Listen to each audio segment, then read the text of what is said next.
الدار البيضاء دارت حملة كبيرة باش تسالي مع الفوضى اللي في كورنيش عين الدياب.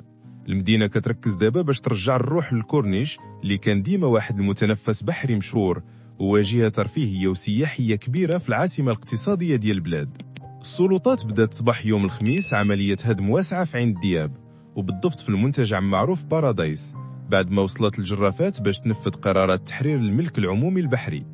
هذه الخطوة داخلة في حملة كبيرة لإعادة تهيئة الواجهة البحرية ديال كازا، وحسب مصادر الوالي ديال جهة الدار البيضاء سطات سعيد مهدية عطى الضوء الخضر باش يتدار هدم شامل لكل البنايات اللي كانت دايرة على الملك البحري أو خارجة على التصميم جديد ديال المنطقة.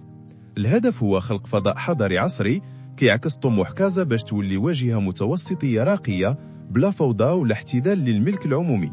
المشروع الجديد غادي يكون فيه لمسة بيئية ومعمارية حديثة، وغادي يبدل الكورنيش لممشى بحري متكامل فيه فضاءات مفتوحة للترفيه والرياضة والثقافة وممرات للعجلات والمشاة، وزيد عليهم مساحات خضراء مجهزة بمواد صديقة للبيئة ونظام حديث لمعالجة المياه المستعملة على حساب التوجه الوطني نحو مدن مستدامة.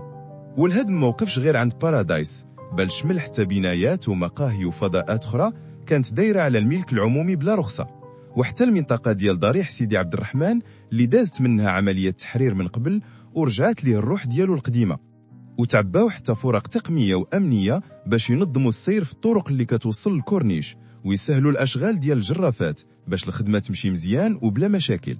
السلطات كتعول بزاف على هاد الحملة باش تبدل المشهد ديال المنطقة وتواكب المشاريع الكبرى اللي دايرة في العاصمة الاقتصادية، خصوصا مع استعداد المغرب لاستضافة كأس العالم 2030 مع إسبانيا والبرتغال.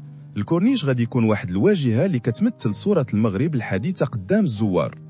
المشروع ما غاديش يوقف على الهدم فقط، بل حتى على تهيئة أماكن قديمة ومعروفة بحال مسبح تايتي وميامي اللي كانوا جزء من ذاكرة المدينة، وزيد عليهم القضاء على السكن العشوائي اللي كان حدا البحر. وبينما كاين اللي حن للذكريات الماضي وفضاءاته القديمة، كاين اللي كيشوف هذه الخطوة تحول كبير في مسار تحديث كازا وتثمين ساحلها، حيث غادي تخلق فرص استثمار جديدة وخدمة الاقتصاد المحلي وتفتح مناصب شغل. كورنيش عين الدياب اللي كان قلب النابض ديال كازا كيتوجد اليوم باش يرجع في حلة جديدة كتجمع بين الجمالية المعمارية والتوازن البيئي في تصور حضاري كيعكس طموح المغرب نحو مدن منظمة ومستدامة وواجهة بحرية تليق بمستقبل العاصمة الاقتصادية.